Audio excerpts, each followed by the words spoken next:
Hubo un tiempo en que reírse de alguien en público tenía consecuencias. No hablo de consecuencias inmediatas, de esas que llegan con gritos o confrontaciones. Hablo de algo más profundo, más lento, más inevitable.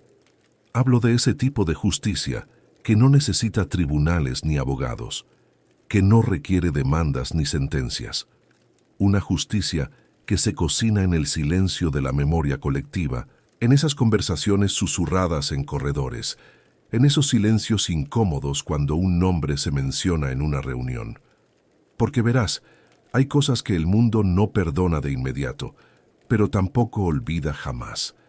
Esta es la historia de un hombre que lo tuvo todo: poder, dinero, reconocimiento. Un hombre cuyo nombre abría puertas, cuya firma movía millones, cuya palabra bastaba para cambiar el rumbo de proyectos enteros. Era de esos hombres que caminan por la vida con la certeza absoluta de que están blindados contra las consecuencias. Y durante mucho tiempo lo estuvo, o al menos eso creía él. Pero hubo un día, un momento específico, un instante que duró apenas segundos, pero que quedó grabado en la memoria de decenas de personas. Un momento en el que decidió reírse. No fue un chiste privado, no fue una broma entre amigos, fue una burla pública, deliberada, innecesaria. Y lo hizo porque podía, porque en ese momento nadie lo detendría, porque en ese instante él era intocable. Lo que no sabía ese día es que la risa pública no desaparece. Se queda flotando en el aire, se adhiere a las paredes, se graba en la memoria de quienes la presenciaron, y aunque nadie diga nada en el momento, aunque nadie levante la voz o lo confronte, esa risa comienza a trabajar, lentamente, silenciosamente, implacablemente. Él no perdió dinero ese día, no perdió su empresa, no perdió su posición, pero perdió algo mucho más valioso, algo que tardaría años en descubrir que ya no tenía. Perdió el respeto silencioso de las personas, ese respeto que no se pide, que no se exige, que simplemente está allí hasta que un día deja de estar. Y cuando finalmente se dio cuenta de lo que había perdido, ya era demasiado tarde para recuperarlo. Esta es una historia sobre el precio real del poder mal usado, sobre cómo un hombre puede ganar todo y perderlo sin siquiera darse cuenta, sobre cómo la memoria social es paciente, pero nunca olvida, sobre cómo hay deudas que no se cobran con dinero, sino con algo mucho más doloroso, con la ausencia de todo aquello que dábamos por sentado, porque al final, la pregunta no es si podemos hacer algo, la pregunta es si deberíamos, y cuando ignoramos esa diferencia, cuando confundimos poder con permiso, cuando creemos que estar arriba nos da derecho a mirar hacia abajo con desprecio, es cuando comenzamos a pagar una deuda que ni siquiera sabíamos que estábamos acumulando. ¿Qué sucede cuando una humillación pública queda registrada en la memoria de todos? ¿Qué ocurre cuando el mundo decide que ya no te debe nada, no porque te odie, sino simplemente porque ya no te respeta? Esta es esa historia, y te aseguro que antes de que termine, vas a reconocer algo de ti mismo en ella, porque todos hemos sido en algún momento ese hombre, o hemos conocido a alguien como él, o hemos estado del otro lado, observando en silencio, guardando esa memoria para más adelante. El mundo observa, siempre observa, y lo que hacemos cuando creemos que nadie está mirando es precisamente lo que define quiénes somos realmente. El evento fue en una tarde de verano, de esas en las que el calor hace que todo se mueva más lento, que las conversaciones se estiren, que la gente busque la sombra. Era una ceremonia institucional, una de esas que sirven más para mostrar presencia que para lograr algo concreto. Empresarios, funcionarios, algunos académicos. El tipo de reunión donde se firman acuerdos que ya estaban decididos, donde se pronuncian discursos que nadie recordará mañana, donde la verdadera función es verse y ser visto. Él llegó como siempre, con esa seguridad que da el dinero cuando se ha tenido durante tanto tiempo que ya ni se piensa en él. Traje impecable, zapatos que brillaban incluso bajo la luz indirecta del salón, ese perfume caro que llega antes que la persona. Saludaba con naturalidad, con esa familiaridad calculada que tienen quienes saben exactamente cuánto vale su presencia en una sala. No era arrogancia evidente, era algo más sutil. Era la certeza absoluta de pertenecer a ese espacio, de tener derecho a estar allí, de ser necesario. La ceremonia transcurrió como todas. Discursos medidos, aplausos corteses, sonrisas profesionales. Y entonces llegó el momento. Uno de los organizadores, un hombre de mediana edad que había trabajado durante meses para que ese evento fuera posible, subió al estrado. Era alguien dedicado, meticuloso, de esos que se enorgullecen del trabajo bien hecho aunque nadie más lo note. Comenzó a hablar sobre los logros del proyecto, sobre los desafíos superados, sobre la importancia de la colaboración. Y en medio de su presentación cometió un error. Nada grave. Confundió un número, invirtió 2 fechas, algo que cualquiera habría hecho bajo la presión de hablar frente a tanta gente. Se detuvo, se disculpó rápidamente, intentó corregir. Hubo un segundo de silencio incómodo, ese tipo de pausa que hace que todos en la sala contengan la respiración. Fue entonces cuando el magnate se rió. No fue una risa contenida, no fue un gesto de empatía ante un error humano, fue una carcajada clara, audible en todo el salón. Y luego, como si eso no fuera suficiente, se inclinó hacia la persona a su lado y murmuró algo. Lo suficientemente bajo como para que no todos escucharan las palabras exactas, pero lo suficientemente alto como para que quedara claro que estaba haciendo un comentario. La persona a su lado sonrió incómoda. Otras cabezas se voltearon. El hombre en el estrado se quedó paralizado por un instante. Vio la risa, entendió lo que significaba, y en ese momento algo se rompió. No en él solamente, sino en toda la sala. Porque todos lo vieron, todos escucharon, todos supieron exactamente lo que acababa de suceder, pero nadie dijo nada. El organizador tragó saliva, intentó continuar, apresuró su discurso. El magnate recobró la compostura, volvió a su expresión neutral como si nada hubiera pasado. Los demás asistentes miraron hacia sus papeles, hacia sus teléfonos, hacia cualquier lugar menos hacia el estrado. La ceremonia continuó. Los acuerdos se firmaron, la gente se dispersó. En apariencia, nada había cambiado, pero algo fundamental se había movido, porque en ese salón había 30, 40, quizás 50 personas, y todas ellas acababan de presenciar lo mismo. Un hombre con poder riéndose públicamente de alguien que no tenía forma de defenderse. No fue violencia física, no fue un insulto directo. Fue algo más sutil y por eso mismo más memorable. Fue la demostración clara de que él creía tener el derecho de burlarse y que nadie lo detendría. El organizador terminó su presentación y bajó del estrado. Algunas personas se acercaron después, le dieron palmadas en la espalda, le dijeron que había hecho un buen trabajo, pero él sabía, y ellos sabían que él sabía. Y el magnate, ajeno a todo esto, ya estaba pensando en su próxima reunión, en su siguiente proyecto, en todas las cosas importantes que tenía que hacer. Salió del evento sin mirar atrás, subió a su automóvil, hizo algunas llamadas, revisó correos. Para él ese día fue uno más, exitoso, productivo, normal. Ni siquiera recordaría ese episodio al llegar a casa. Era tan insignificante, tan trivial, que no merecía un segundo de su memoria. Pero para las personas que lo vieron, fue diferente.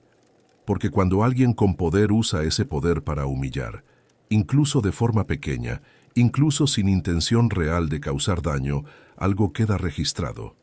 No en papel, no en video, sino en algo mucho más permanente, en la memoria colectiva de quienes fueron testigos. Y esa memoria, como pronto descubriría, tiene una forma muy particular de cobrar sus cuentas.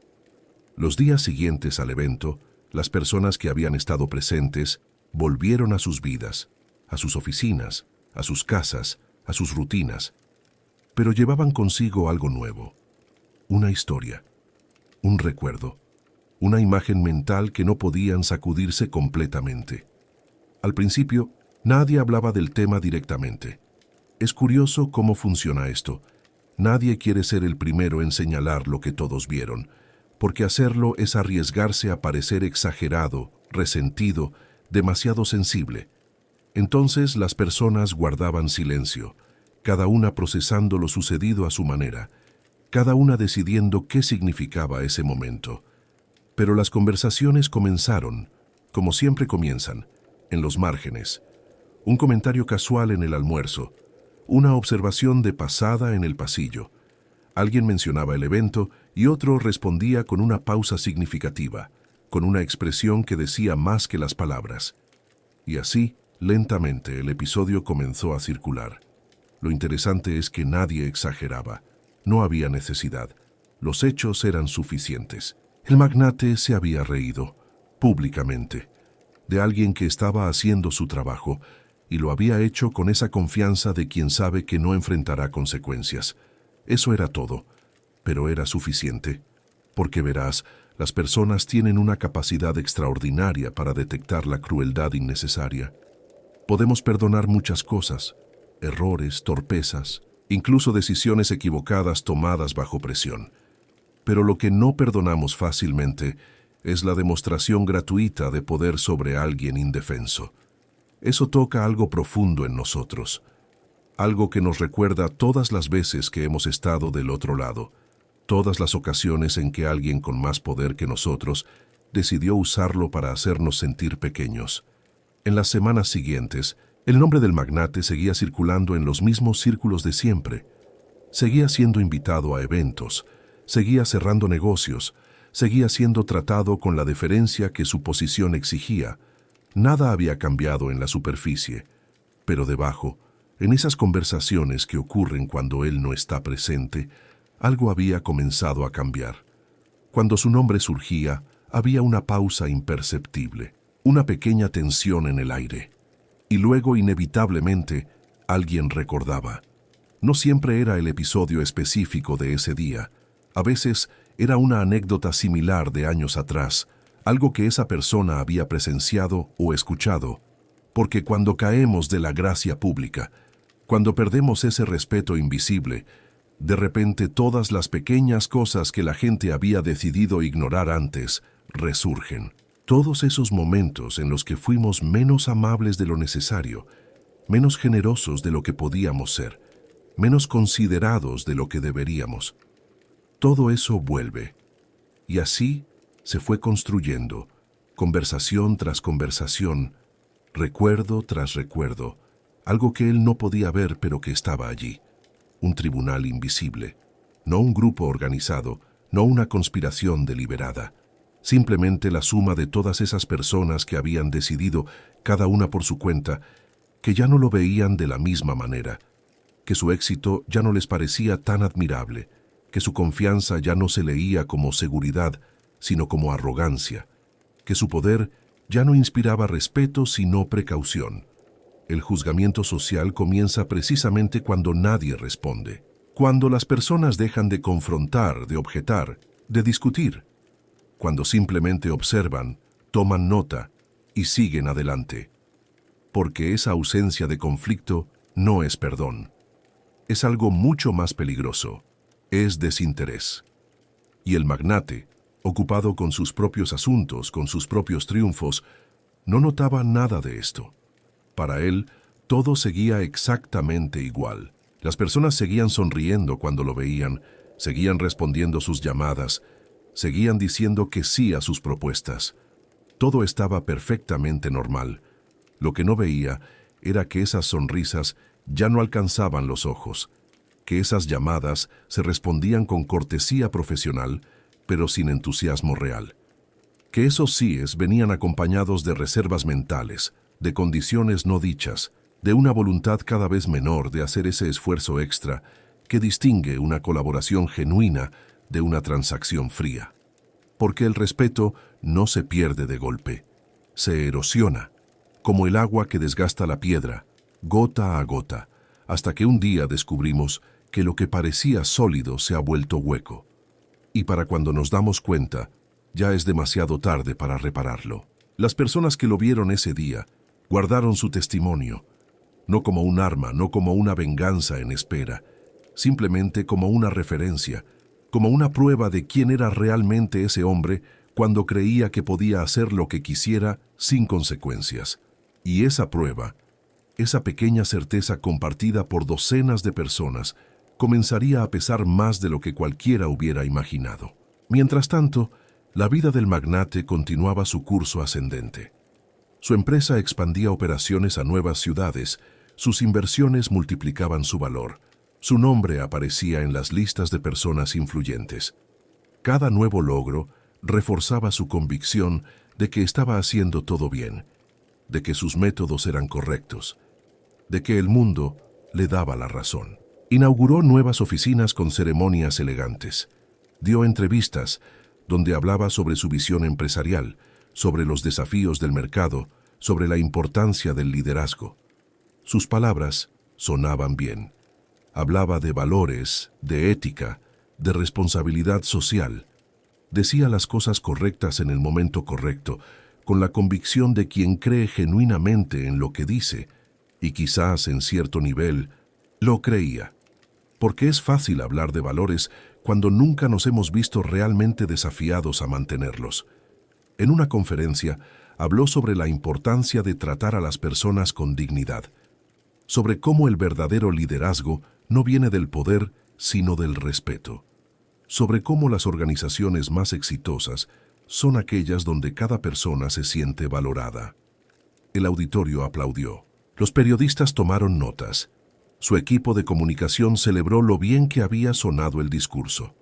Pero en la segunda fila había alguien que había estado en aquella ceremonia meses atrás. Alguien que había visto la risa, que había escuchado el comentario murmurado. Y mientras el magnate hablaba sobre dignidad y respeto, esa persona sentía una desconexión profunda entre las palabras y la realidad. No era hipocresía consciente, quizás. Era algo peor. Era la incapacidad total de ver la contradicción. Era la ceguera que viene cuando hemos estado en la cima durante tanto tiempo que ya no recordamos cómo se ve el mundo desde abajo. Su reputación pública seguía intacta. Los medios lo presentaban como un ejemplo de éxito. Las universidades lo invitaban a dar charlas sobre emprendimiento. Las organizaciones empresariales lo nombraban en sus directorios. Todo parecía perfectamente alineado. Y quizás por eso no notaba las pequeñas señales, o quizás las notaba, pero las descartaba como insignificantes, porque estaban allí, esas señales, sutiles, fáciles de ignorar si uno quiere, pero presentes. Las invitaciones que llegaban pero sin el entusiasmo de antes. Las reuniones que se concretaban pero que se sentían más frías, más formales. Los proyectos que avanzaban pero que requerían más esfuerzo del que solían necesitar. Nada catastrófico, nada que no pudiera explicarse con otras razones. El mercado, el momento económico, las circunstancias particulares de cada situación. Pero la verdad era más simple y más preocupante.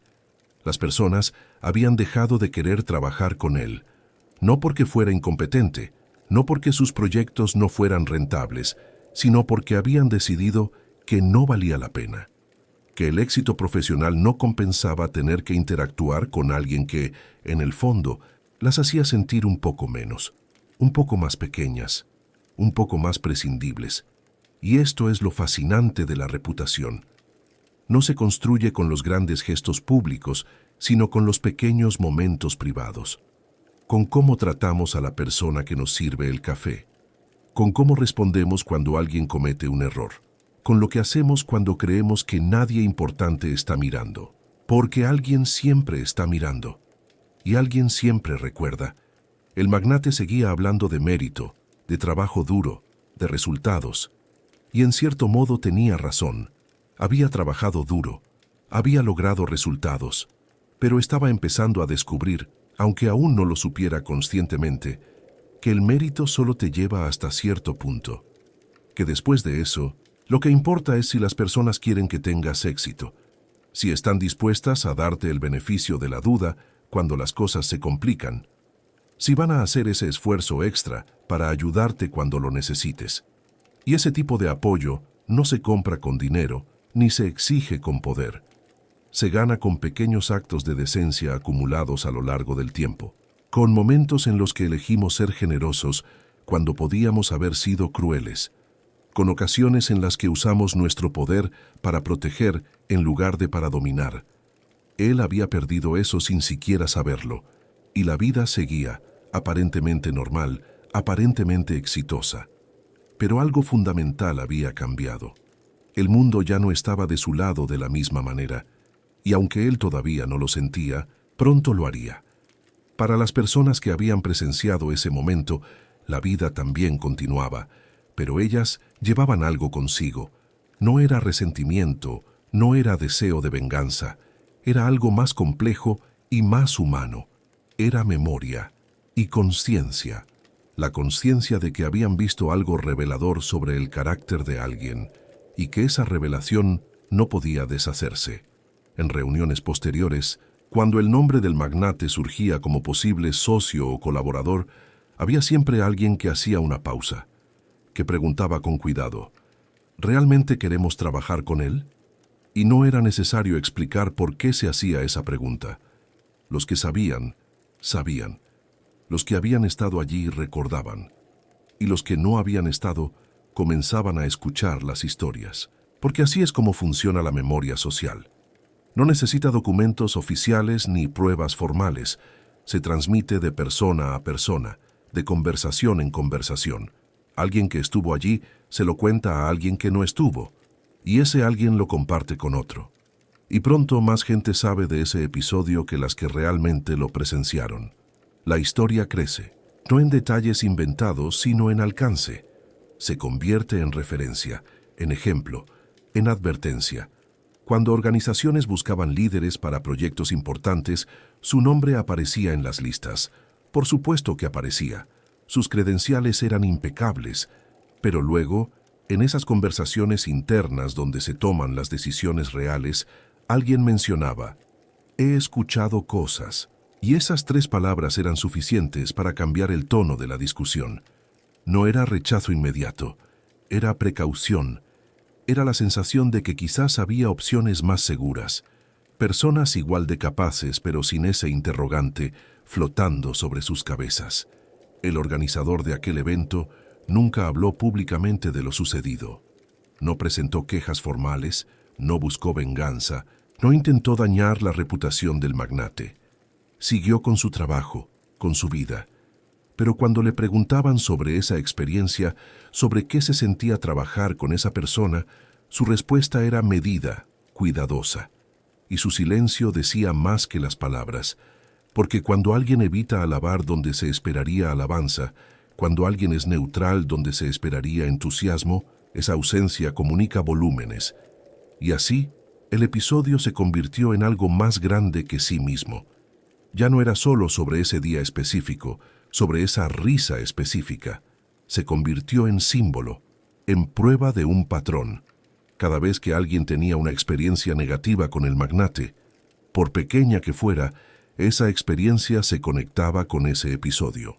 Se convertía en confirmación de algo que ya se sabía, de algo que ya estaba establecido en la conciencia colectiva. Es aquel hombre. Esas 3 palabras, dichas con un tono particular, con una expresión específica, comunicaban todo. No era necesario elaborar. No hacía falta dar detalles. Todos los que necesitaban saber ya sabían, y los que no sabían pronto aprenderían. Lo más notable de todo esto era su naturaleza orgánica. No había un líder, no había un movimiento organizado. Era simplemente la forma en que las sociedades humanas procesan la información sobre quién es confiable y quién no, quién merece apoyo y quién merece precaución. Es un sistema antiguo tan viejo como la civilización misma, y funciona porque está descentralizado. Ninguna persona tiene control sobre él. Es la suma de miles de pequeñas decisiones individuales que, juntas, crean un consenso, y ese consenso, una vez formado, es extraordinariamente difícil de cambiar, porque no hay un enemigo específico que puedas confrontar, no hay una acusación formal que puedas refutar. Es simplemente la realidad social en la que ahora existes. Una realidad donde las personas son corteses pero distantes, donde cooperan pero sin entusiasmo, donde cumplen sus obligaciones pero nunca hacen ese esfuerzo adicional que marca la diferencia. El magnate seguía pensando que todo estaba bien, que su éxito era prueba de su valor, que el mundo lo recompensaba porque lo merecía, y en cierto modo tenía razón. Pero lo que no entendía era que estaba viviendo del capital acumulado, de la reputación construida antes de ese momento, y ese capital se estaba agotando, gota a gota, sin que él se diera cuenta, porque hay una diferencia fundamental entre que las personas te respeten y que te teman, entre que colaboren porque quieren y que colaboren porque tienen que hacerlo, entre ser admirado y ser simplemente tolerado. Y él estaba cruzando lentamente esa línea, sin mapa, sin brújula, sin ninguna forma de saber que había un precipicio adelante hasta que fuera demasiado tarde para detenerse. Fue en una reunión de negocios, 2 años después del incidente, cuando sintió por primera vez que algo no estaba bien. Era una negociación importante, el tipo de proyecto que podía definir el siguiente ciclo de crecimiento de su empresa. Había trabajado durante meses en la propuesta, los números eran sólidos, la estrategia era clara. Todo estaba perfectamente preparado. La reunión comenzó como esperaba. Presentaciones cordiales, intercambio de tarjetas, los rituales habituales del mundo corporativo. Expuso su propuesta con la confianza que dan años de experiencia. Respondió preguntas con precisión. Todo parecía ir bien, pero había algo en el ambiente, una frialdad que no podía identificar, una distancia que no tenía sentido. Al final de la presentación hubo aplausos corteses. Le dijeron que considerarían la propuesta, que estaban impresionados con el trabajo realizado, que estarían en contacto. Todas las frases correctas. Pero él había estado en suficientes reuniones para saber cuándo realmente hay interés y cuándo solo hay cortesía profesional. Y esto era lo segundo. En las semanas siguientes hizo seguimiento. Llamadas que se respondían tarde. Correos que generaban respuestas vagas. Solicitudes de información adicional que parecían diseñadas más para posponer que para aclarar. Y finalmente, la respuesta que temía. Habían decidido ir con otra opción. Le agradecían su tiempo. Esperaban futuras oportunidades de colaboración. Todas las frases que suenan bien pero que significan una cosa. No. No era la primera vez que perdía una negociación. Eso es parte del negocio. Lo inquietante era el patrón. Estaba comenzando a suceder con más frecuencia. Proyectos que parecían seguros se desmoronaban en el último momento. Alianzas que parecían naturales nunca se materializaban. Puertas que antes se abrían fácilmente, ahora requerían más esfuerzo. Y no entendía por qué. Intentó analizar la situación racionalmente. Quizás era el mercado. Quizás la competencia había mejorado. Quizás necesitaba actualizar su enfoque.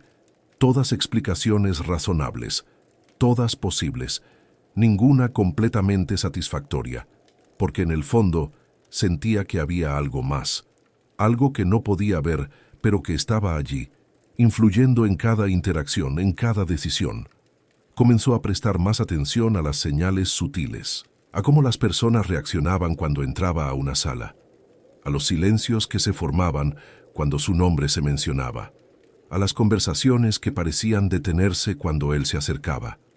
Y lentamente comenzó a sentir algo que nunca antes había experimentado. Duda. No era duda sobre sus capacidades. Sabía que era competente.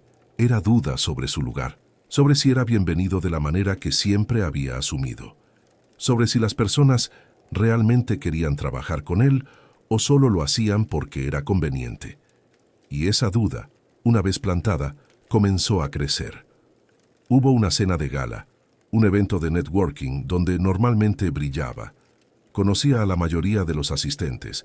Había hecho negocios con muchos de ellos. Llegó con su confianza habitual, listo para hacer conexiones, para explorar oportunidades. Pero algo fue diferente esa noche. Las conversaciones eran más breves, las sonrisas más tensas. Nadie era grosero, nadie lo evitaba abiertamente, pero había una barrera invisible, una distancia que no había estado allí antes. Se encontró con alguien que había sido socio años atrás. Intercambiaron saludos, hablaron brevemente sobre proyectos pasados, y luego, en un momento de silencio incómodo, el antiguo socio dijo algo que se quedó con él. «Sabes, el éxito es extraño. A veces ganamos todo excepto lo que realmente importa. No explicó a qué se refería, y el magnate no preguntó. Pero las palabras resonaron de una manera inquietante. Esa noche, de regreso a casa, algo se abrió en su mente. Una pregunta que había estado evitando. ¿Qué había perdido en su camino hacia la cima? No dinero, no posición, no logros tangibles. Pero, ¿qué otra cosa? ¿Qué parte de sí mismo, qué conexiones genuinas, qué respeto auténtico había sacrificado sin darse cuenta? Y entonces, en un destello de memoria incómoda, recordó ese día. La ceremonia, el organizador nervioso, el error insignificante. Y su risa. Esa risa que en el momento le había parecido tan natural, tan justificada, tan inofensiva, la recordó con una claridad perturbadora, el sonido resonando en el salón, las cabezas que se voltearon, el silencio que siguió. Por primera vez en años, sintió algo parecido a vergüenza. No la vergüenza que viene de ser atrapado haciendo algo malo, sino la vergüenza más profunda que viene de reconocer quién fuiste en un momento dado, de ver tu propio comportamiento con ojos nuevos y darte cuenta de que no te gusta lo que ves. Intentó justificarlo mentalmente. Fue solo un momento. Fue hace años. Era insignificante.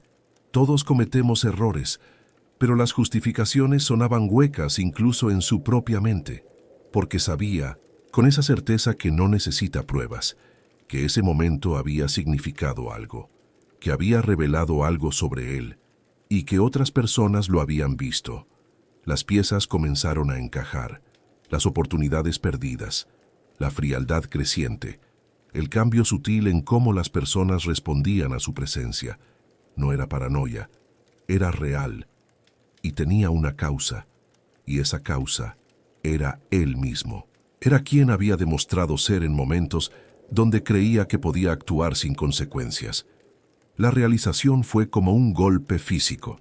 No era que el mundo hubiera cambiado, era que el mundo finalmente había visto quién era realmente, y había tomado nota, y estaba actuando en consecuencia, no con malicia, no con venganza, sino simplemente con la prudencia natural de alejarse de aquello que no les servía, de aquello que no los hacía sentir bien. Esa noche no durmió. Permaneció despierto, revisando mentalmente años de interacciones, y comenzó a ver un patrón que nunca había notado.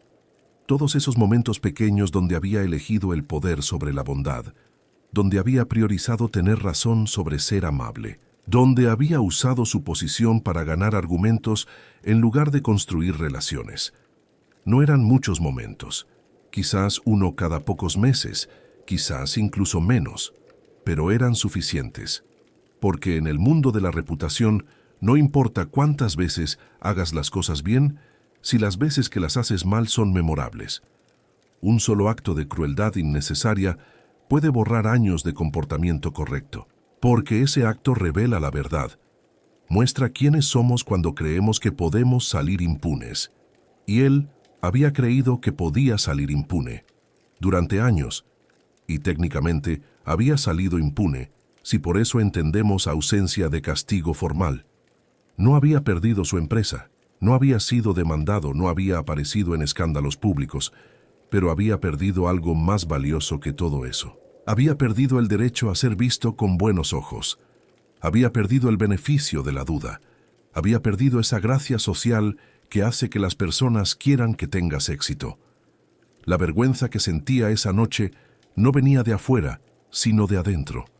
No era porque alguien lo hubiera confrontado o acusado, era porque finalmente se estaba viendo a sí mismo con claridad, y lo que veía no le gustaba. Era la imagen de un hombre que había confundido el éxito con la virtud, que había creído que tener dinero significaba tener razón, que había asumido que el poder le daba permiso para hacer lo que quisiera. Los meses siguientes fueron de una lenta revelación, como cuando tus ojos se ajustan a la oscuridad y empiezas a ver formas que antes no podías distinguir. Comenzó a notar todas las formas en que su reputación se había deteriorado. No era dramático, no era obvio, pero estaba allí, en miles de pequeñas interacciones, un proyecto conjunto que requería su participación. Los socios aceptaron trabajar con él, pero lo mantuvieron al margen de las decisiones importantes. Le daban información, pero no buscaban su opinión. Lo incluían porque era necesario, pero no porque lo querían. Y esa diferencia, esa ausencia de entusiasmo genuino, se sentía en cada reunión, en cada correo, en cada intercambio. Intentó compensar trabajando más duro, siendo más meticuloso con sus propuestas, ofreciendo mejores términos en sus negociaciones. Y funcionaba hasta cierto punto. Conseguía proyectos, cerraba acuerdos, pero todo requería más esfuerzo del que solía necesitar. Donde antes bastaba su palabra, ahora necesitaba contratos detallados. Donde antes las personas confiaban en su criterio, ahora querían supervisión constante. Donde antes era un socio buscado, ahora era una opción considerada con reservas. Lo más doloroso era la ausencia de confrontación. Nadie le decía abiertamente que estaba mal. Nadie lo acusaba de nada. Todos seguían siendo profesionales, corteses, apropiados, pero esa cortesía era fría. Era la cortesía que se le da a un extraño, no a un colega valorado. Y esa diferencia, tan sutil pero tan significativa, era más dolorosa que cualquier insulto directo podría haber sido. Porque al menos un insulto directo se puede confrontar, se puede defender, se puede resolver. Pero esto era como pelear contra una niebla. No había un enemigo específico, no había una acusación formal, no había nada concreto que pudiera refutar o corregir. Era simplemente la sensación omnipresente de que el mundo había decidido algo sobre él y que ese veredicto era final. Hubo un momento particularmente revelador en una junta directiva. Estaba presentando un informe sobre el rendimiento financiero. Los números eran excelentes. La empresa había superado proyecciones. Todo indicaba éxito. Pero cuando terminó su presentación, el aplauso fue tibio. Las felicitaciones fueron mecánicas. Y uno de los miembros del directorio, alguien con quien había trabajado durante años, simplemente asintió y dijo: «Los números son buenos». Nada más. Solo ese reconocimiento mínimo de un hecho objetivo. Antes, esa misma persona habría elaborado, habría hablado sobre el liderazgo excepcional, sobre la visión estratégica, sobre cómo esos resultados eran prueba de competencia superior. Pero ahora, solo, los números son buenos. Y en esa frase tan simple, en esa ausencia de entusiasmo, había un mensaje claro. Reconocemos tu competencia técnica, pero eso es todo lo que reconocemos. Se dio cuenta de que había perdido algo que nunca supo que tenía hasta que ya no estaba. El respeto cálido. El tipo de respeto que hace que las personas se alegren de verte, que busquen tu compañía no solo por beneficio, sino por genuino aprecio. El tipo de respeto que significa que cuando las cosas se ponen difíciles, las personas estarán de tu lado no porque tengan que estarlo, sino porque quieren estarlo. Ahora tenía solo respeto frío. El respeto que viene de la posición, del poder, de los logros medibles, pero no el respeto que viene del carácter. Y estaba descubriendo, demasiado tarde, que el segundo tipo era mucho más valioso que el primero. Intentó compensarlo siendo más generoso. Donó a causas benéficas. Patrocinó eventos comunitarios. Habló públicamente sobre responsabilidad social. Y todo eso ayudaba, hasta cierto punto. Las personas aceptaban sus donaciones, asistían a sus eventos, citaban sus palabras, pero había algo performativo en todo eso, como si supieran que estaba tratando de comprar de vuelta lo que había perdido. Y eso no se puede comprar, porque la bondad genuina tiene una cualidad que la bondad estratégica nunca puede replicar. Viene sin expectativas. Cuando ayudas a alguien porque genuinamente te importa, eso se siente diferente a cuando ayudas porque quieres mejorar tu imagen. Y las personas pueden sentir esa diferencia. Pueden detectar la autenticidad o la falta de ella. Es un sentido que todos tenemos, desarrollado a través de millones de años de evolución social. Y así, incluso sus intentos de reparación se sentían vacíos. No porque fueran malos, no porque no tuvieran valor real, sino porque venían con el peso de la intención calculada. Venían de alguien que estaba tratando de arreglar su reputación, no de alguien que simplemente era bueno por naturaleza. Fue en una tarde lluviosa, casi 3 años después del incidente original, cuando lo comprendió completamente. Estaba en su oficina, mirando por la ventana hacia la ciudad. Había alcanzado todo lo que se había propuesto en términos materiales. La empresa era exitosa. El dinero no era problema. Su nombre aparecía en directorios y listas de personas influyentes. Pero se sentía vacío. No era depresión en el sentido clínico. Era algo más existencial. Era la comprensión de que había ganado todo excepto lo que realmente importaba. Que había escalado hasta la cima de una montaña equivocada. Que el éxito que había perseguido durante toda su vida no incluía la parte que hacía que valiera la pena, la conexión genuina con otras personas, el respeto auténtico, la sensación de ser valorado no por lo que tienes, sino por quién eres. Y la ironía era brutal. Había perdido eso precisamente en su búsqueda de éxito. Cada vez que había elegido ganar sobre ser amable, cada vez que había usado su poder para dominar en lugar de para elevar, cada vez que había priorizado su ego sobre la dignidad de otros, había estado construyendo su imperio sobre arena. Un imperio que se veía sólido desde fuera, pero que por dentro estaba hueco. Recordó todas las veces que había pensado, no importa lo que piensen, los resultados hablan por sí mismos. Y técnicamente tenía razón. Los resultados sí hablaban, pero también hablaban los métodos. También hablaban los momentos de crueldad innecesaria. También hablaban todas esas pequeñas decisiones donde podría haber elegido la generosidad, pero eligió el poder. Y ahora estaba pagando. No con dinero, no con posición, sino con algo mucho más doloroso, con soledad. Con la ausencia de personas que genuinamente se preocuparan por él más allá de lo que podía hacer por ellas. Con la falta de esas conexiones profundas que hacen que la vida valga la pena. Con el vacío que viene de estar rodeado de personas, pero completamente solo. Pensó en el organizador de aquel evento. Se preguntó cómo estaría, qué habría sido de su vida, y sintió, por primera vez en mucho tiempo, un deseo genuino de disculparse. No por estrategia, no por calcular que eso podría ayudar su reputación, sino simplemente porque había sido cruel cuando no tenía necesidad de serlo. Porque había usado su posición para hacer sentir mal a alguien que no le había hecho ningún daño, porque había sido, en ese momento, exactamente el tipo de persona que despreciaba en otros.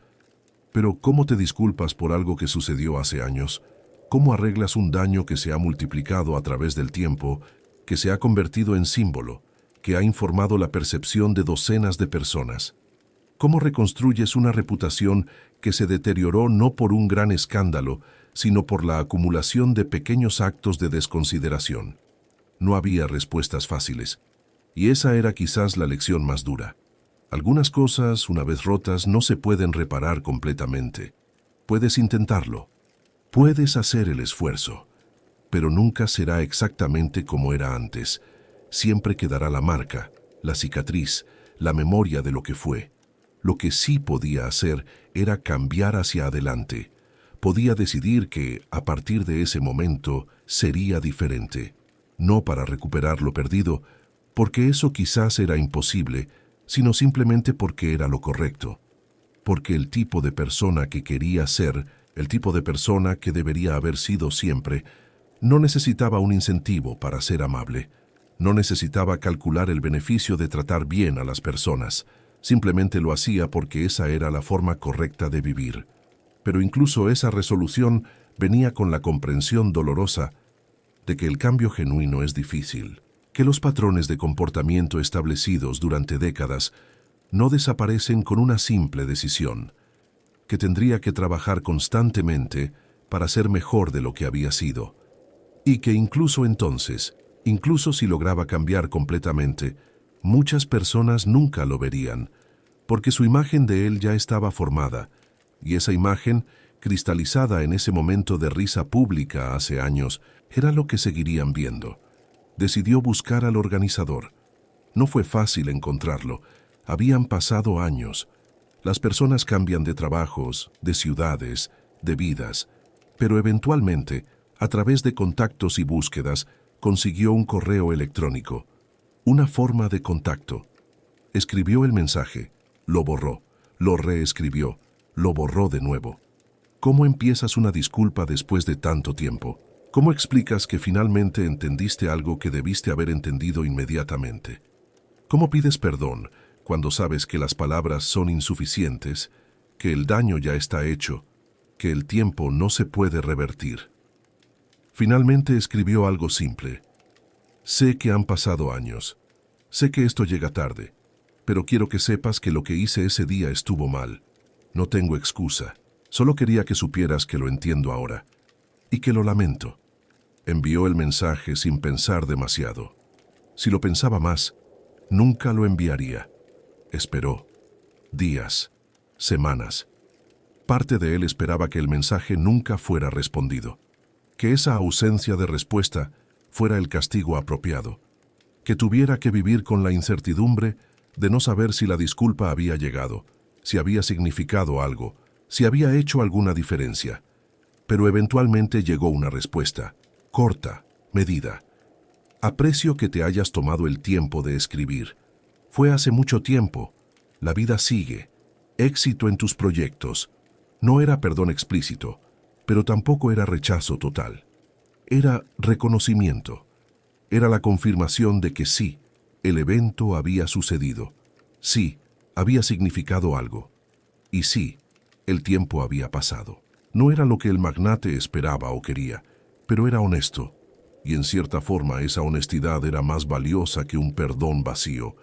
Lo que el mensaje le decía, implícitamente, era que algunas heridas sanan, pero dejan cicatrices. Que las personas pueden seguir adelante sin necesariamente olvidar. Que el perdón no significa que las cosas vuelvan a ser como eran. Significa simplemente que la otra persona ha decidido no cargar con el peso del resentimiento. Pero la memoria permanece. El conocimiento de lo que pasó, de lo que uno es capaz, permanece. Y quizás eso era apropiado. Quizás eso era lo justo. Porque si el perdón borrara completamente las consecuencias, ¿qué nos impediría repetir los mismos errores? La incomodidad de vivir con nuestros errores, de cargar con el conocimiento de lo que hicimos mal, es parte de cómo aprendemos. Es parte de cómo nos convertimos en mejores personas. No es castigo sin propósito, es consecuencia con significado. El magnate guardó ese mensaje. Lo releyó muchas veces en los meses siguientes, y cada vez que lo hacía sentía algo diferente. Al principio, decepción porque no era el perdón completo que había esperado. Luego, comprensión de que no tenía derecho a esperar más. Finalmente, gratitud por la honestidad. Por la disposición de esa persona a al menos reconocer el intento, por inadecuado que fuera. Comenzó a notar que su forma de interactuar con las personas estaba cambiando. No dramáticamente, no de repente, pero gradualmente. Se encontraba pensando más antes de hablar, considerando cómo sus palabras afectarían a otros, eligiendo la generosidad sobre la crueldad, incluso cuando la crueldad hubiera sido más fácil o más satisfactoria en el momento. Cuando alguien cometía un error en una reunión, su primer impulso ya no era señalarlo públicamente. Cuando tenía una oportunidad de hacer una broma a costa de alguien más, se detenía. Cuando podía usar su posición para ganar un punto en una discusión, consideraba si realmente valía la pena, y más a menudo que antes decidía que no lo valía. No era perfecto, todavía cometía errores, todavía tenía momentos donde su ego se interponía. Pero había una diferencia fundamental. Ahora se daba cuenta cuando lo hacía, y cuando se daba cuenta, intentaba corregir. Se disculpaba cuando era necesario. Admitía cuando estaba equivocado. Daba crédito donde correspondía. Y lentamente, muy lentamente, algunas personas comenzaron a notar. No las mismas personas que lo habían juzgado antes. Para ellas, el veredicto ya estaba hecho. Pero nuevas personas que no cargaban con esa historia comenzaban a verlo de forma diferente. Comenzaban a hablar de él no solo en términos de resultados, sino también de carácter. Comenzaban a querer trabajar con él no solo por beneficio, sino por respeto genuino. Era un proceso lento, mucho más lento que la caída había sido. Porque construir confianza toma años, destruirla toma segundos, y reconstruirla toma más tiempo aún, porque ahora las personas saben que ya fallaste una vez. Saben que eres capaz de ser cruel, y necesitan ver consistentemente y a lo largo del tiempo que has cambiado realmente. No era justo, en cierto sentido. Una persona que nunca cometió ese tipo de error empezaría con el beneficio de la duda.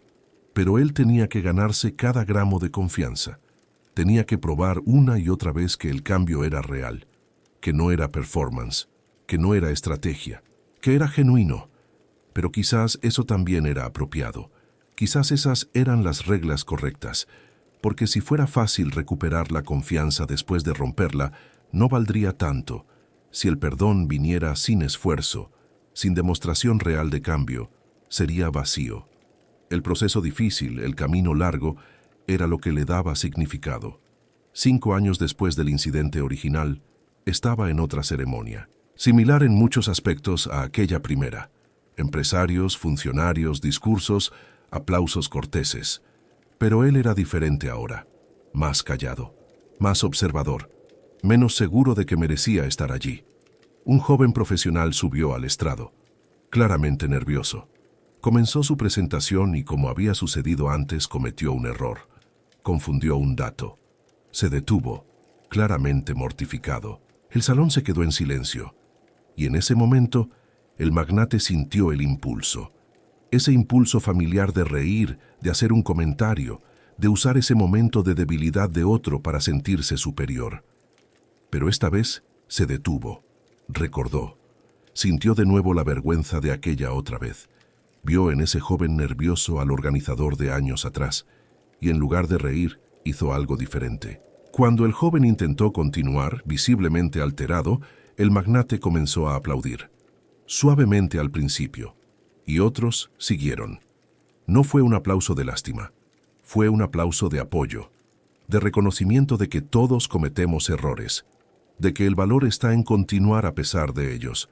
El joven lo miró sorprendido, asintió en agradecimiento y continuó con más confianza. La presentación siguió. No fue perfecta, pero fue honesta. Y al final, el aplauso fue genuino. Después del evento, el joven se acercó, agradeció el apoyo, y el magnate dijo simplemente: «Todos tenemos momentos difíciles. Lo importante es cómo respondemos a ellos». No elaboró, no contó la historia de su propio error. Simplemente ofreció esa pequeña sabiduría ganada duramente. Esa noche, de regreso a casa, se sintió diferente. No redimido completamente, no perdonado por todos, pero quizás un poco más cerca de ser la persona que debería haber sido siempre. Quizás un poco más cerca de entender que el verdadero poder no viene de estar por encima de otros, sino de levantarlos cuando caen. Sabía que su reputación nunca se recuperaría completamente, que siempre habría personas que recordarían ese momento de crueldad, que su historia ya estaba escrita en la memoria social de su comunidad. Pero también sabía que podía escribir nuevos capítulos, que cada día era una oportunidad de ser mejor, que el cambio, aunque lento y difícil, era posible. No era una historia con final feliz en el sentido tradicional. No había redención completa. No había momento donde todo se perdonaba y se olvidaba. Pero había algo más valioso. Había aprendizaje. Había crecimiento. Había la comprensión profunda de que nuestras acciones tienen peso, que los momentos importan, que lo que hacemos cuando creemos que nadie importante está mirando es exactamente lo que define quiénes somos. Los años siguieron pasando. Su empresa continuó operando, exitosa en términos materiales, pero nunca alcanzando las alturas que podría haber alcanzado si hubiera mantenido el respeto completo de sus pares. Había un techo invisible sobre su crecimiento. No porque careciera de competencia, sino porque carecía de aliados entusiastas. Las personas trabajaban con él cuando era necesario, pero nunca iban más allá de lo requerido. Aprendió a vivir con eso, no con felicidad completa, no sin momentos de arrepentimiento, pero con aceptación, con la comprensión de que esas eran las consecuencias de sus propias decisiones, que no podía culpar a nadie más, que el mundo había sido justo con él quizás más justo de lo que merecía, porque le había permitido continuar, prosperar incluso, simplemente sin el entusiasmo que había dado por sentado antes. Y esa lección, esa comprensión lenta y dolorosa de cómo funciona realmente el mundo social, se convirtió en la cosa más valiosa que poseyó, más valiosa que el dinero, más valiosa que los logros, más valiosa que cualquier reconocimiento externo, porque era sabiduría genuina, era entendimiento comprado con el precio más alto, la experiencia personal del fracaso moral. Esta es una historia sobre poder y responsabilidad, sobre cómo usamos nuestra posición en el mundo y cómo esas decisiones nos definen, sobre cómo la memoria social es paciente pero implacable, sobre cómo hay deudas que no se cobran inmediatamente, pero que siempre se cobran eventualmente. El magnate pagó su deuda, no con dinero, no con una caída dramática, no con un momento único de justicia cinematográfica. Pagó con algo mucho más sutil y mucho más doloroso, con la pérdida gradual del respeto cálido de las personas, con la transformación de admiración en tolerancia, con el descubrimiento de que el éxito sin dignidad es hueco, y la lección que queda no es solo para él, es para todos nosotros, porque todos tenemos poder en algún momento sobre alguien, en alguna situación.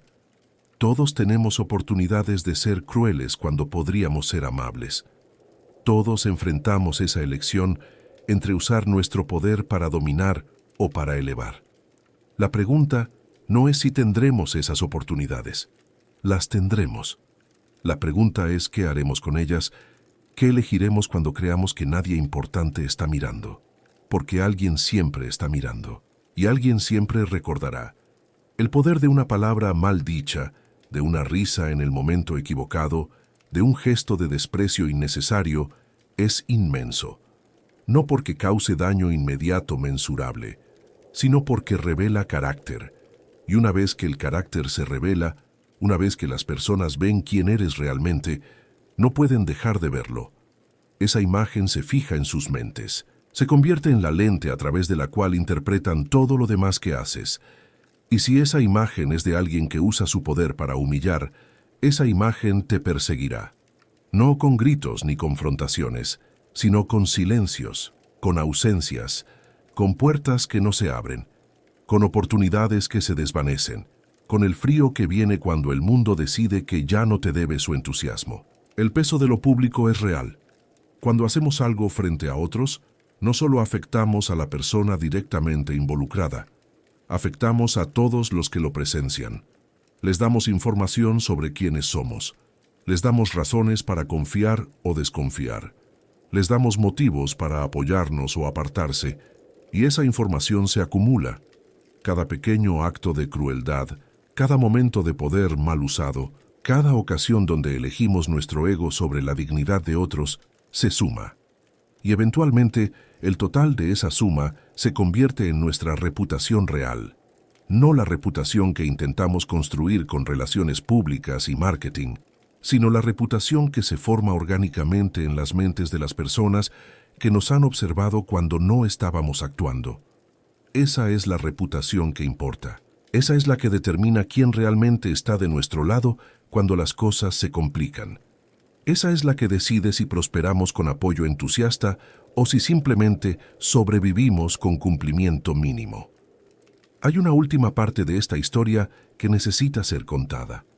No sobre el magnate, sino sobre el resto de nosotros, sobre qué hacemos con las historias como esta, sobre cómo procesamos el conocimiento de que alguien actuó mal y ahora está pagando las consecuencias, porque existe una tentación de sentir satisfacción, de pensar, lo merecía, esto es justicia, y en cierto sentido lo es.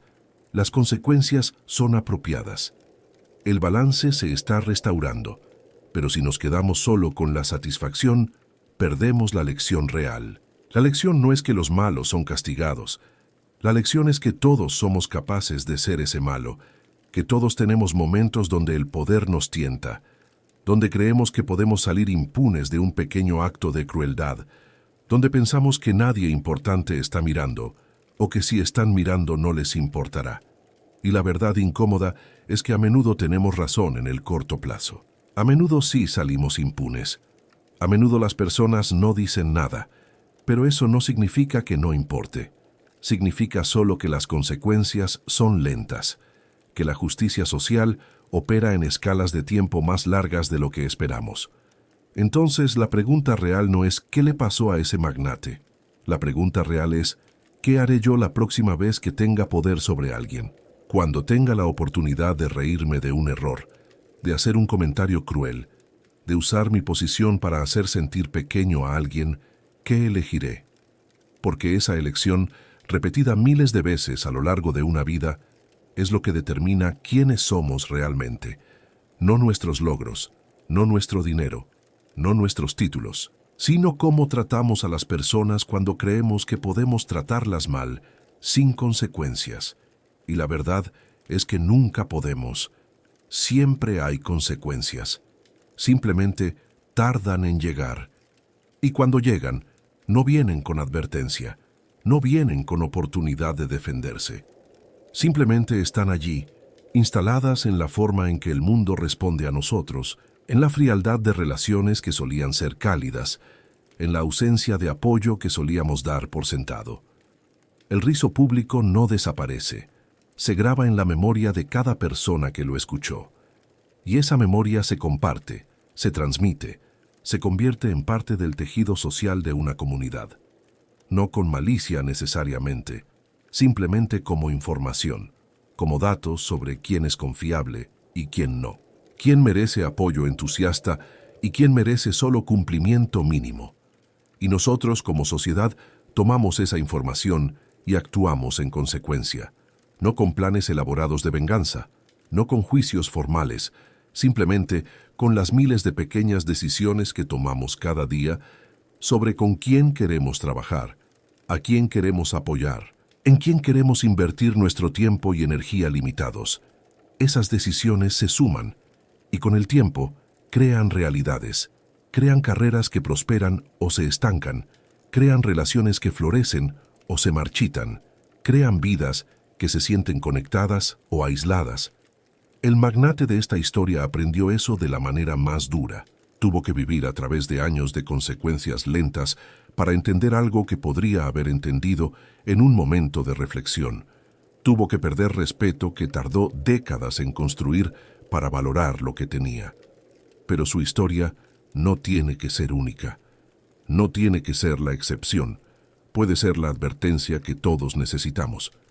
El recordatorio de que nuestras acciones importan, de que los momentos cuentan, de que no existe tal cosa como una crueldad insignificante cuando se hace en público, porque el público recuerda, siempre recuerda, y aunque pueda ser lento para actuar, aunque pueda parecer que nada cambia, eventualmente las cuentas se saldan. Eventualmente el balance se restaura. Eventualmente pagamos por quienes decidimos ser en los momentos donde creímos que nadie importante estaba mirando. Hubo un tiempo en que reírse de alguien en público tenía consecuencias. Y todavía lo tiene. Las consecuencias simplemente llegan de formas que no siempre reconocemos. No con castigos dramáticos, sino con cambios sutiles en cómo el mundo responde a nosotros. El magnate de esta historia perdió algo que nunca podrá recuperar completamente. No su dinero, no su posición, no sus logros, sino el respeto cálido de las personas, ese respeto que hace que la vida valga la pena, que hace que el éxito se sienta significativo, que convierte logros en celebraciones compartidas en lugar de triunfos solitarios. Y lo perdió no en un momento dramático, sino gota a gota, silencio a silencio, puerta cerrada tras puerta cerrada. Lo perdió de la única manera que realmente importa, en las mentes y corazones de las personas que alguna vez lo admiraron. Esta es la justicia real, no la justicia de los tribunales, no la justicia de las leyes, sino la justicia de la memoria social, la justicia de una comunidad que observa, recuerda y actúa en consecuencia. Y esa justicia es implacable, no porque sea cruel, sino porque es honesta, porque trata a las personas exactamente como se han demostrado ser, porque no olvida, porque no necesita perdonar para seguir adelante. Simplemente ajusta expectativas basándose en evidencia. Y esa es quizás la forma más pura de justicia que existe. El magnate aprendió que hay cosas que no se cobran en la hora, pero siempre se cobran, con intereses que no se miden en dinero sino en oportunidades perdidas, en relaciones que nunca florecen, en respeto que se evapora sin que siquiera notes que se fue hasta que intentas usarlo y descubres que ya no está allí. Y cuando finalmente lo descubres, cuando finalmente comprendes lo que has perdido, la pregunta ya no es si puedes recuperarlo. La pregunta es si puedes aprender a vivir con las consecuencias de quién decidiste ser. Si puedes aceptar que el mundo te vio claramente, te juzgó justamente y decidió tratarte de acuerdo a lo que vio. Esa aceptación es dolorosa, pero también es liberadora, porque una vez que aceptas las consecuencias, una vez que dejas de luchar contra el veredicto, puedes finalmente empezar a cambiar. No para recuperar lo perdido, sino simplemente para ser mejor de lo que fuiste. Y quizás eso es suficiente. No es la redención completa que las historias nos prometen, no es el final feliz donde todo se perdona y se olvida, pero es real, es honesto, es la única forma genuina de crecimiento que existe. El cambio que viene no de querer lucir mejor, sino de querer ser mejor. El magnate de esta historia nunca recuperó completamente lo que perdió, pero se convirtió en una persona diferente, una persona que entiende el peso de sus acciones, una persona que piensa antes de hablar, una persona que reconoce que el poder no es permiso, y quizás al final eso valió más que cualquier cosa que hubiera podido conservar sin cambiar. Porque hay dos tipos de personas exitosas en este mundo: las que llegan a la cima y se quedan allí creyendo que merecen todo lo que tienen, y las que llegan a la cima, miran hacia abajo y se dan cuenta de todo lo que pisotearon en el camino. Las primeras viven con la ilusión de que son intocables. Las segundas viven con la verdad de que no lo son. Y aunque vivir con esa verdad es incómodo, aunque reconocer nuestras fallas es doloroso, es también la única forma de ser genuinamente humanos, la única forma de conectar realmente con otros, la única forma de construir algo que dure más allá del siguiente trimestre financiero o del próximo logro medible. El valor real no está en nunca caer, está en levantarse diferente de cómo caíste, está en usar el dolor de las consecuencias para transformarte en alguien mejor, está en convertir la vergüenza en sabiduría. Y está en compartir esa sabiduría, no con palabras grandiosas, sino con acciones consistentes que demuestran que el cambio es real. Esta historia comenzó con una risa pública, innecesaria, cruel. Y esa risa resonó a través de años, a través de conversaciones, a través de decisiones tomadas en salas donde el magnate ni siquiera estaba presente. Resonó en formas que él nunca hubiera podido predecir, porque subestimó algo fundamental, subestimó la memoria. La memoria humana es selectiva, pero también es duradera. Olvidamos millones de cosas cada día. Conversaciones completas desaparecen de nuestra mente minutos después de tenerlas. Pero los momentos que revelan carácter, esos se quedan. Esos se graban con una claridad que resiste el paso del tiempo. Y ese momento de risa reveló carácter, no todo el carácter del magnate. Las personas son complejas, contradictorias, capaces de bondad y crueldad en diferentes momentos. Pero reveló algo real, algo que las personas necesitaban saber. Reveló que cuando tenía poder sobre alguien, cuando podía hacer algo sin consecuencias inmediatas, elegía la crueldad sobre la generosidad, y esa información es valiosa. Es información que las personas usan para protegerse, para decidir en quién confiar, para determinar con quién quieren construir sus vidas y sus carreras. No es venganza, es supervivencia social.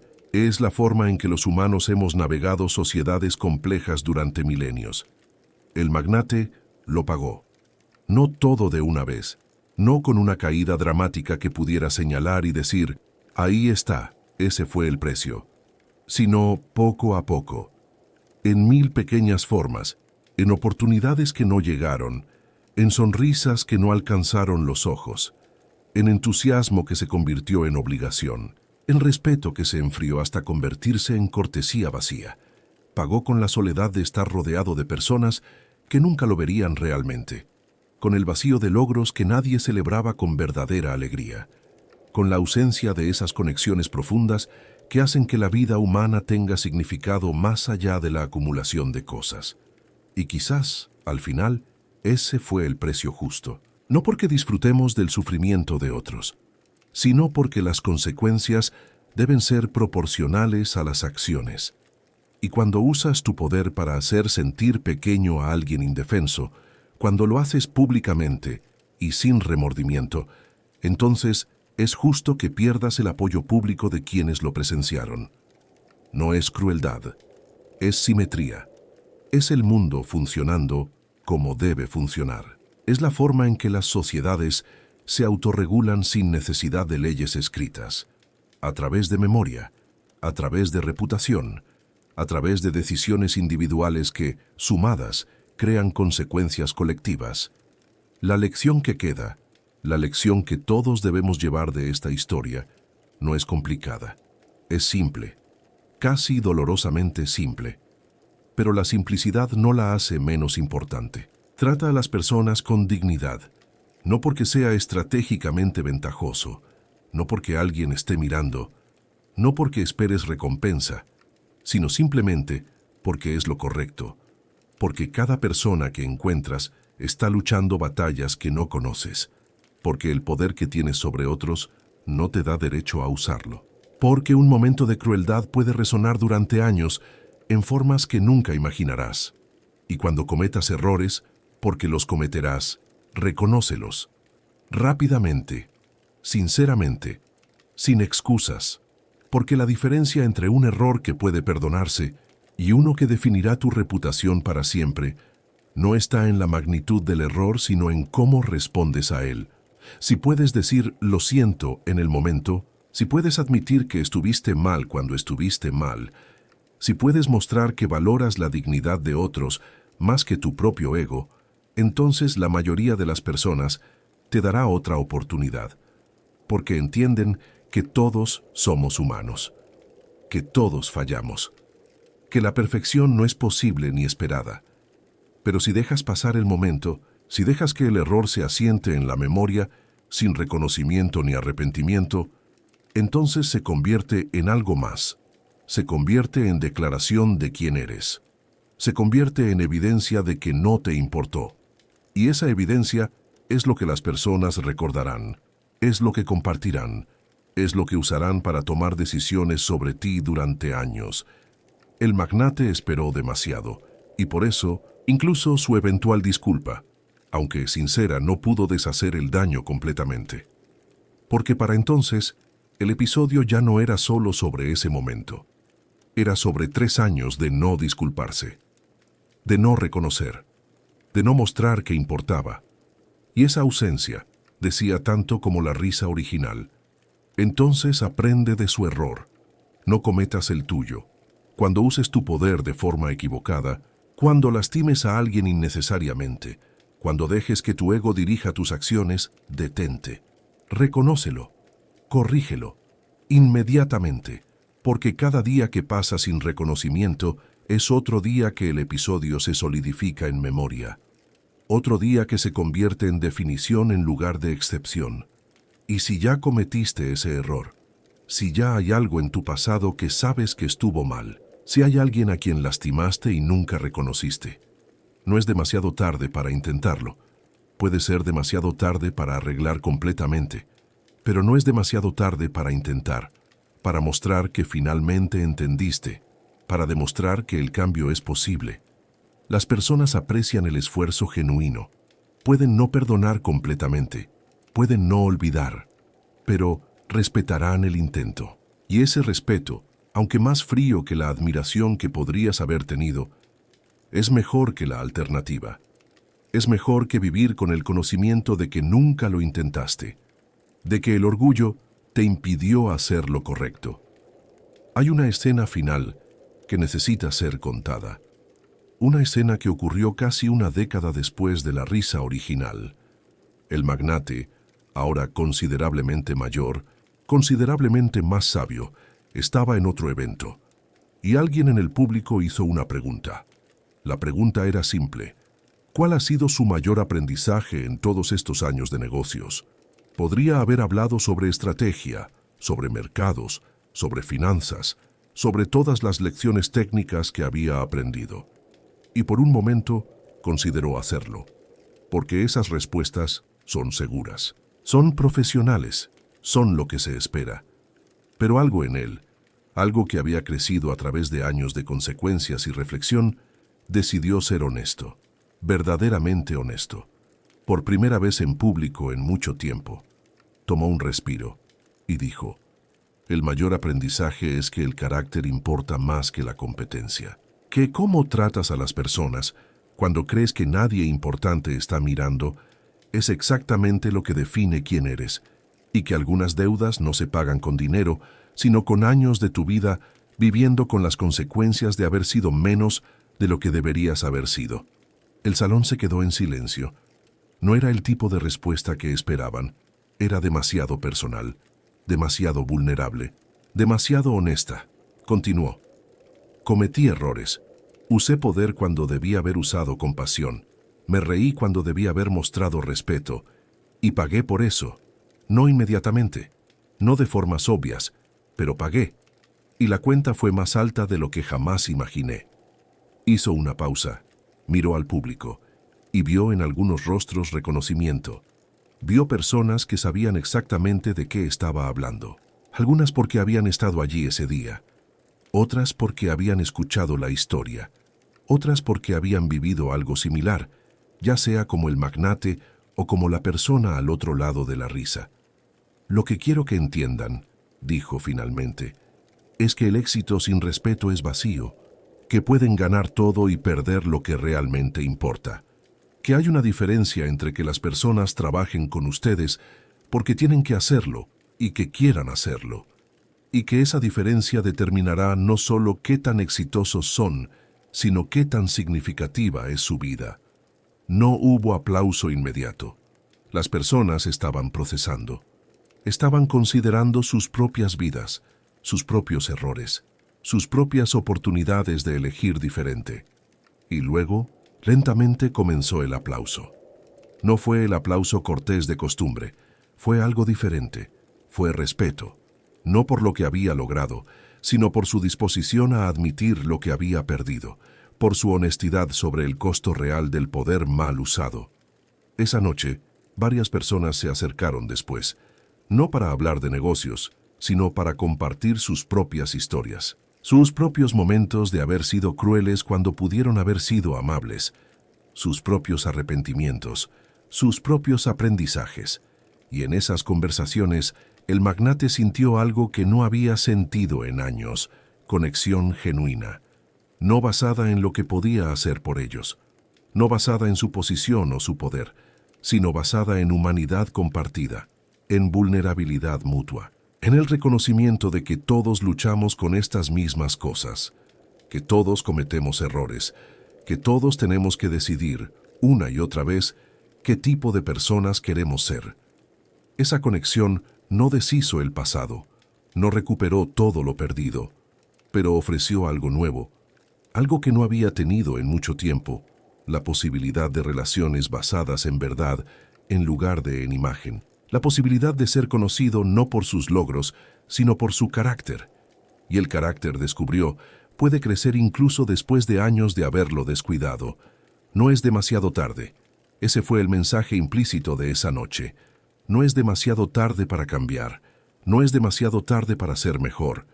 No es demasiado tarde para admitir errores y vivir diferente hacia adelante. Puede ser demasiado tarde para deshacer completamente el daño. Puede ser demasiado tarde para recuperar todo lo perdido.